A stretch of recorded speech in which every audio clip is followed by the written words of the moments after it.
Once again, welcome to another this week's Hot Minute. This week we're going to be talking about the lockout kits for vehicle lockouts. They've been on the trucks for a little bit now. A few things to remember. Just within the kit, we got an array of different items.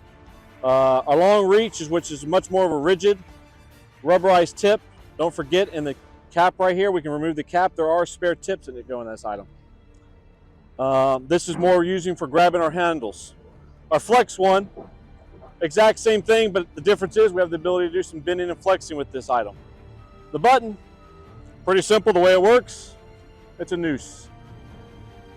All right, grabbing those buttons. Sometimes we can actually use them to grab the handles inside of our vehicles. The air jack works in conjunction with our hand jack handles. So we got our air jack, we got our handles. Each kit comes with two of them. One has a wedge, the other one does not. That's the only difference. They can be used the exact same way. The last item that comes to the kit is our glass for frameless windows. You're going to commonly find these in our convertibles, sports cars.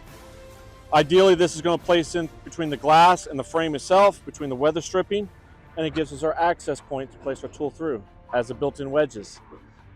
So if we're looking at frameless windows, always use this, not these items, because that's what's going to cause a problem. When we are looking at how we're utilizing these tools on the vehicles, just think about basic anatomy of the vehicle. We have our nadir pin down low, two hinges in the front, operating typically at the furthest point away.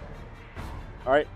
Most of the time, our vertical frame area is going to be the most stability for gathering our jacks in and in order to pressurize it.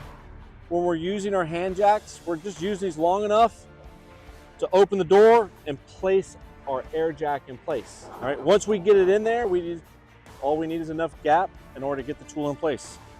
So when we think about it, whether we're gonna grab the button, we're gonna reach for the handle, whether we're gonna reach for the power lock. All right, another option is the power window. We might be able to just grab that button, make the window go down and open that door. Think about what you're gonna do. The placement of your cuff would help and assist you.